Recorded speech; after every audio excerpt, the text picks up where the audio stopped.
Tonight I'm making low-carb chimichangas, which is a fried burrito, more or less.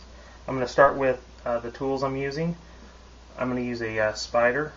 This is just for getting the chimichangas in and out of the deep fryer. You'll need a few toothpicks, and also you'll need a deep fryer, which I have behind me. It's set to 360 and warming up right now. For the ingredients,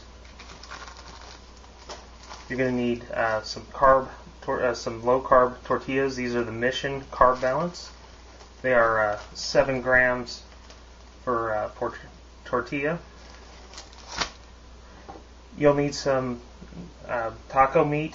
This is just browned hamburger with some low-carb taco seasoning. I made the taco seasoning myself. You can look some up online if you want to find out how to make it yourself. Or you can use what's in the store. Most of them have some sugar, so you might avoid those. I'm also using some cheddar cheese to stuff in the tortilla. For toppings, I'll be using sour cream. I found some relatively low carb guacamole sauce. And I've got this Taco Bell mild sauce, which according to the label is 0 grams per teaspoon. So I'm sure you get a few if you use quite a bit of it. First thing you need is your tortilla. Now I usually layer it with a little bit of cheese,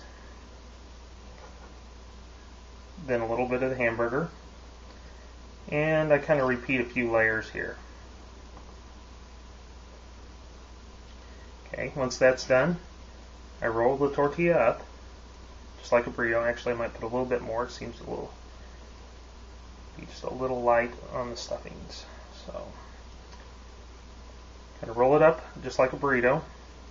But when you get part of the way up, you need to fold the sides over to seal it up.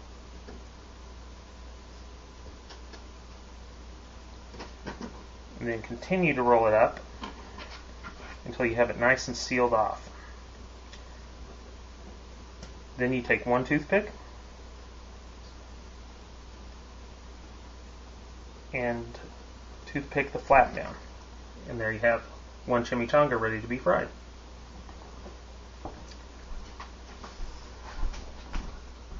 Now that we have our chimichangas rolled up, it's time to deep fry them. I'm using an electric deep fryer. It's got peanut oil in it. This oil is getting a little bit old, but I'll probably replace it soon. I think peanut oil is probably one of the better oils for you.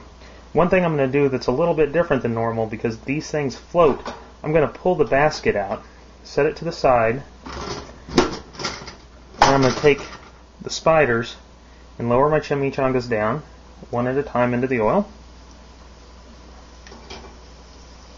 And then I'm going to place the basket on top of them in the notch that holds the basket up. I just want them barely under the surface. I don't want them touching the elements. I think they might burn that way. I haven't had that problem, but I'm pretty sure they would. Now, basically you fry them until they're kind of brown and crispy. You can take them out every once in a while, check them. You can turn them if you'd like. So it'll probably take 8 to 10 minutes, and then we'll pull them out. I mentioned before that I'm using peanut oil. I think it's probably one of the better oils for you. It's a natural oil that's not chemically altered or anything. It's also got a high smoke point, so it works great for deep fryers. And that's been about 6 minutes. Let's check on them. Looks like they're coming along quite well. If you can hear this, I don't know if you can hear this on tape or not, but hear me tapping them. They sound crunchy. So what I'm going to do now is I'm going to pull one of them up, set it in the basket, upside down, drain some of the oil. The other one, do the same thing.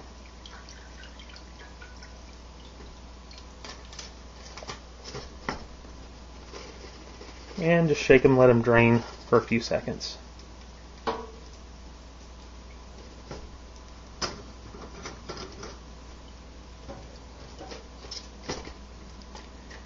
Okay.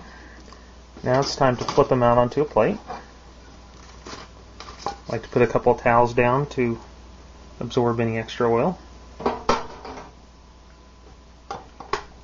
And there you have it. Now it's time to garnish them and let's try one.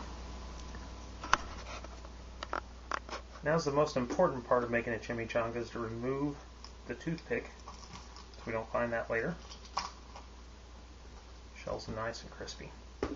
I like to add some sour cream.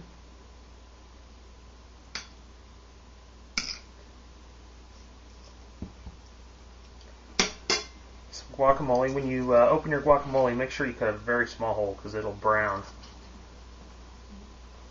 whenever you put it back away.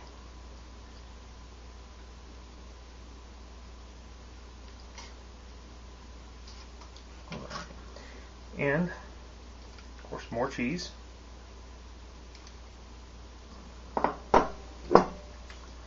And then some of the Taco Bell mild sauce. This stuff is really runny, so be careful with it. It comes out quick. And there you have a low-carb chimichanga. This is probably somewhere between 8 and 15 grams of carbohydrates, depends on how much cheese, how much of the toppings you use. Done just perfect. Every bite cooked through. Enjoy it.